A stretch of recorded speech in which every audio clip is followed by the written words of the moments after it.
Hello everyone, welcome back to my YouTube channel. And today we have a really special guest, Ashi Gupta.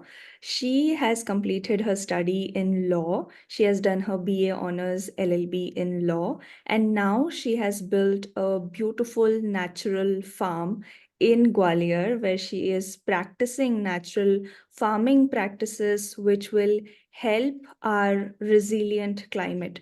So she is a voice and also an advocate where she stands up for climate resilient practices.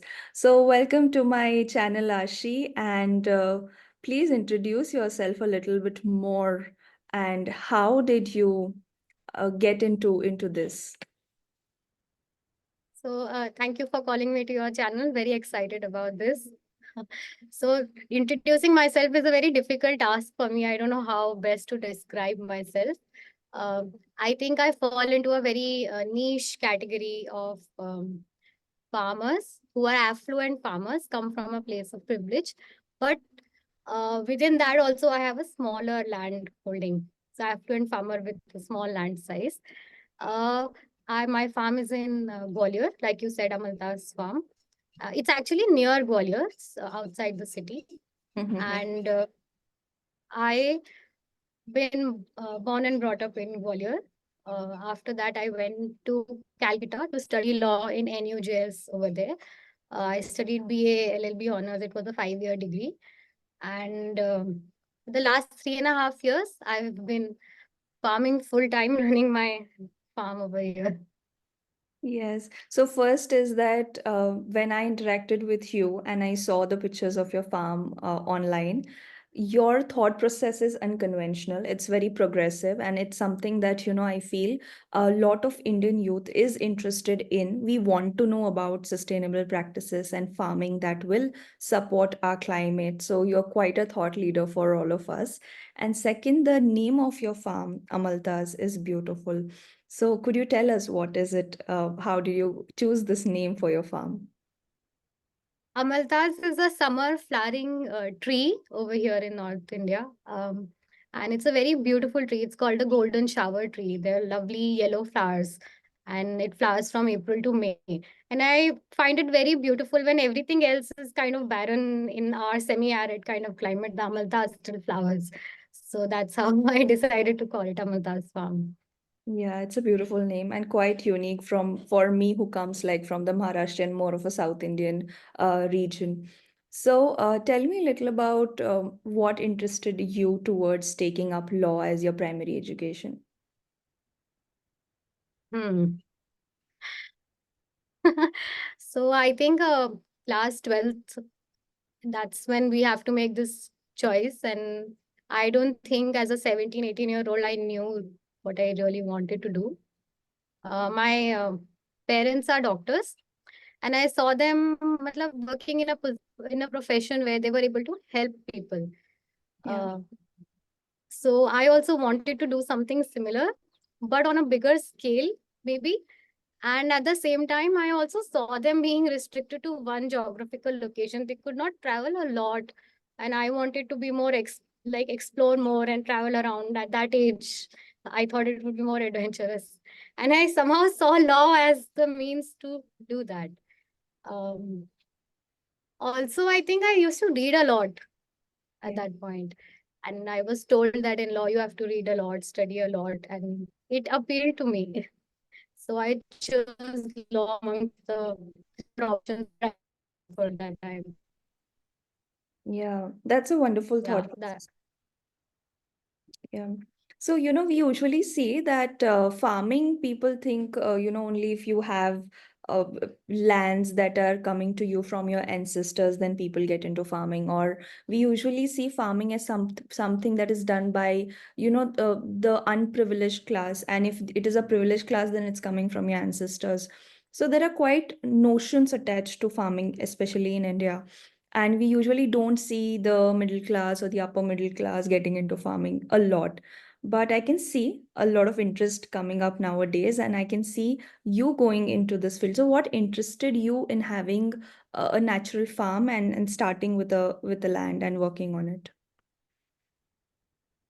It's true. We look down upon farmers in certain. There's a stereotype around farmers and farming as well in here. So for me, it kind of naturally happened. It was not a very thought out decision that I made in my life.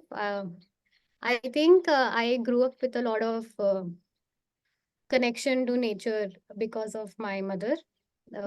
I inherited it from my mom and my grandmom, is what I feel. Um, so my mom is very fond of birds and she goes around looking for new species and photographing them. And as a child, we went for a lot of all the vacations were in natural spaces.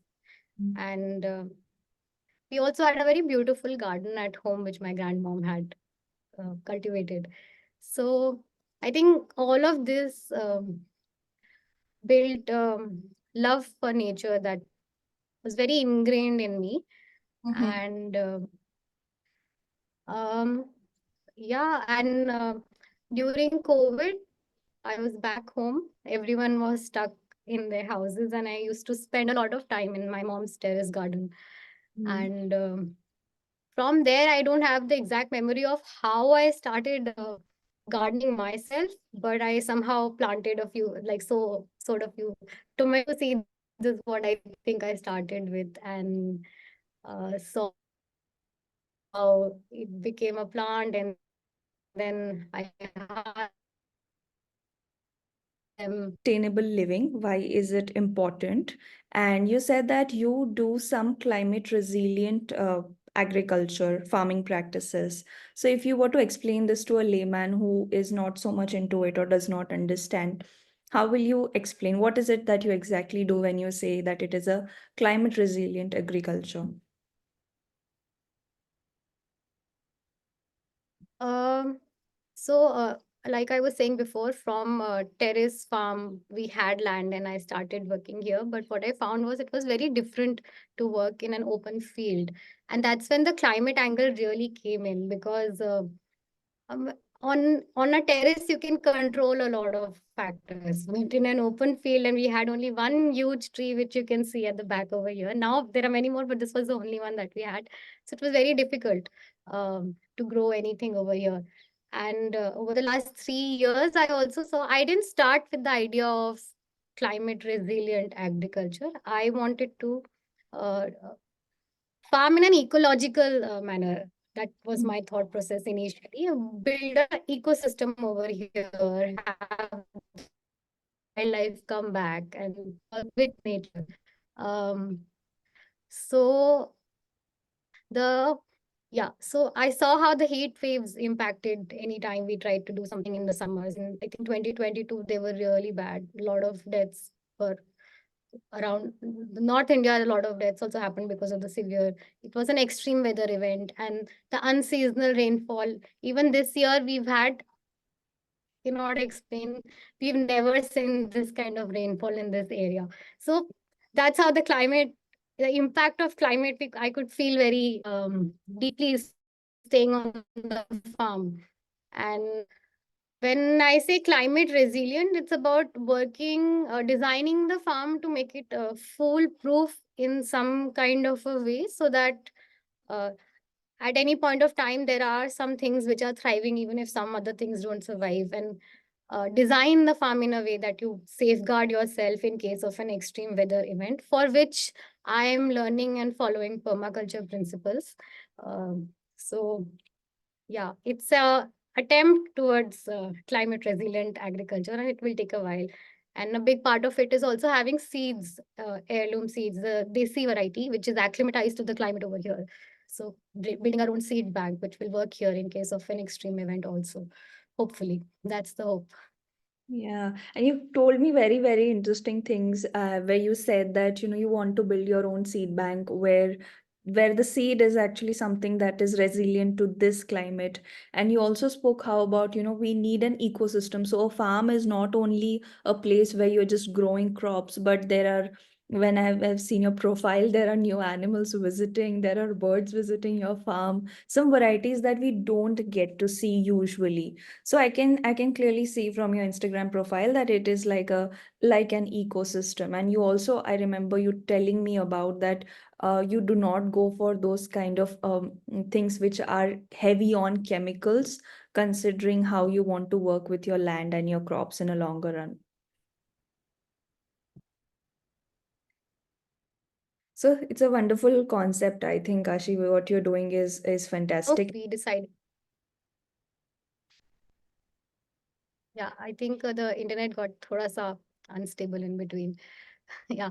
So no chemicals at all from the day that we moved. That was the first step that we took. We will not add anything from outside. No pesticides.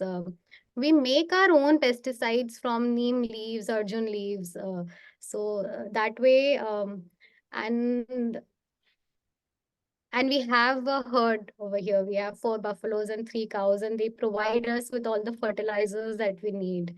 And we use the cow dung and the cow urine that we get from them to make our own fertilizers as well as pesticides from them. And the ecosystem comes in this way that now that we have a habitat for birds and snakes, rats and a lot of caterpillars and so-called pests on a farm kind of get taken care of on their own because there's a food chain over here. So anytime we have an infestation of caterpillars, we will just put perches and the bulbuls and the other birds will come and have a feast. So they keep the numbers in check. That's the idea, yeah. Yeah, so the ecosystem take cares of it. Things are taken care, the pests are taken care, and you don't need to go heavy on chemicals where you said that no chemicals since day one. So what is the Yeah. importance of, consuming the food that comes so sustainably and in a natural way? Because we know today that the vegetables and the fruits and the pulses that we get, they are loaded with things that are unnatural, they are adulterated. So, in the longer run, what damage these things can do, or you see are already doing? Um, so the best, I there are a lot of things that people will tell you why you should consume organic produce or natural produce, but I think the best reason is the taste of the vegetables. It changes. You will love the vegetables that you grow or you get from a natural, organic, or a permaculture farm, whatever you call it. The produce is organic and chemical free at the end of it. Um, so that's the number one reason you will fall in love with the food that you eat, even if it's like a simple bhindi ki sabzi or turai I had today from the farm itself. The second reason is, of course, the impacts on your health. We've seen cancer rates go up, especially in parts of Punjab where the use of these chemicals in agriculture is extremely rampant. Um, Overall, uh, it impacts your health. It causes a lot of health issues. There are no direct, I'm not sure if there are direct links, but I think those studies are ongoing on this also. Um, the other aspect would be the carbon footprint of your food. Yeah. If your food comes from very far off, it's not only not fresh in case of fruits and vegetables, but there's a huge carbon footprint, the logistics, and the inputs involved in getting it to you. So, all of these reasons, whichever works for whoever, but my primary reason would be the taste of it improves a lot. Yes, You and fall I in think love. that would be my primary reason too. I know friends, who are very sensitive about the carbon footprint, and something that we all need to be, and we will have to be as we move on after a few years. It's something that we all will have to take care of. But yeah, I agree that there are fruit trees in our house, in our backyard, and the fruit that comes from that tree is always, I will put it at the topmost priority of consumption rather than any fruit that I can get outside. It has a huge difference, even from my personal experience. So what are, some of the daily things that we eat or consume that can be easily replaced by something that's naturally grown? So, I've thought about this a lot because a lot of people ask me it's not possible for everyone to Hmm. consume organic food. I think the easiest way to think about that would be to consume whatever you eat the most in your life. Try to replace that with organic items, right? For me, in my family, it would be wheat. For a lot of people, it's also rice and pulses, all your dals. These are easy to store and you can buy them from any organic farm across the country or near you. Um, so, yeah, things that you eat the most, you should first think about converting them to natural or organic produce. After that, if you have farms near you or if you have space to grow your own food and you're willing to invest a little time to Mhm. grow and yeah, so you can also start consuming vegetables and fruits which are organic. Yeah, so I think this is a good point to start. If you eat rice more than rice, if you eat wheat Yeah. more than wheat, that's wonderful. So I want to, understand your farm is beautiful, which we can already see. How does your day look like on the farm? My days cannot be planned. It's a lot to do with what's going on, what the weather is like outside. Uh, Um, People might think that work on a farm is about me, but it's a lot more than that. Um, I spend a good amount of time designing my farm, learning how to farm, the different theories that exist, upgrading my knowledge.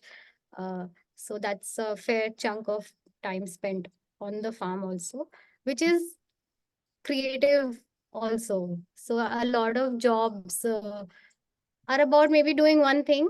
So farming is not just about farming, it's also about designing your farm, learning new things. Plus, in the evenings, uh, in the summers, in the evenings, and in the afternoons, in the winters, depending on, I spend time outside farming myself for the vegetables part of it in the beds that we have. And I really enjoy it. It calms me down. It's my favorite thing to do. And now that the farm is kind of established, um, it's been some time. We have some produce also. So I've started to learn how to make videos, which is a new skill in itself, market a little bit. So, yeah, so that aspect of work is also there.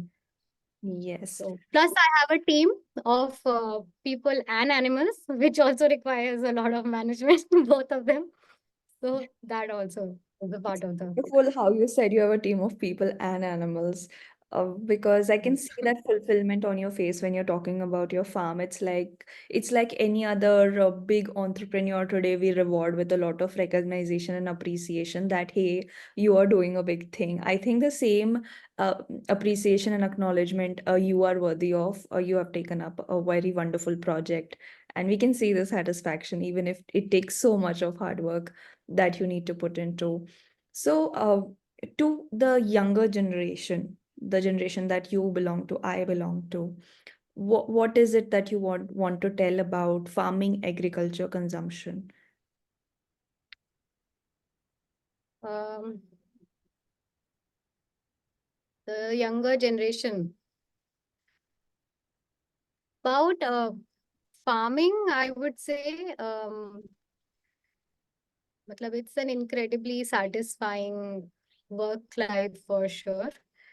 It's something one can try on. One doesn't have to own a farm to farm. One can volunteer on a lot of farms, get a taste of it on terrace or backyard also. Mm-hmm. Um, so part of your question, I is that I think it got can Yes, hear it. yeah. So my question was that what would be your message about to the younger generation of people about climate or about farming? Okay. So yeah, about farming, get a taste of it, try it, volunteer on farms or show support by buying produce from people who are trying to do this. But about climate, I feel the younger generation is already quite aware in my experience, at least in the uh, urban areas, I feel people are already aware. And I think farming or sustainability or moving towards sustainable choices um, is a very good way of engaging with climate. action. It makes you feel very positive about things, which can give you a lot of anxiety if you think too much about them. And in the long run, all these choices by taken by a lot of people will also have a larger impact. Yeah, So, and in the rural areas, from my interactions with the youth, I feel they are already, their lifestyle is not as unsustainable already. by Yeah, default. Yeah. yeah. So maybe they need to be told about climate change. Their understanding needs to be built about climate change. Mhm. And because right now their aspiration is to move to cities, because we see getting a new phone, getting a new bike as cool, and they also see that is what has been advertised to them. Consumption is cool right now. So uh, they can be made more aware, they can be told about the impacts, and their choices can become more conscious. And of course their consumption levels may need to rise, but the consumption levels of city people can also go down, and then a good balance can come from there. That's a beautiful answer. You have actually hit all the right points in this answer. And I remember how one of my elder cousin sister's wedding, she had, taken this up that she wants to make it sustainable, and there were no plastic plates, there were no plastic spoons. Everything was something that is biodegradable, and I loved that concept. I think my awareness increased a lot after attending that wedding. So what we know in India about wedding is that if it's a wedding, you have been given the license to overconsumption and creating a lot of waste. But that wedding was different. So these small steps can be taken by the urban population, and the ruler can also know that having a farm is cooler than having an iPhone. That's a realization that I have come after being in big cities. But yeah, farming is cool. So if somebody wants to have a farm, you said they can begin with terrace and a small area. But if somebody is very serious about this, so what would be their step one, two, three according to you? Some initial steps to begin with. Step one would be um, to know that this will be a life full of challenges, but a lot of adventure and fun as well. So have a strong heart. Once you have that, then you can start looking for land.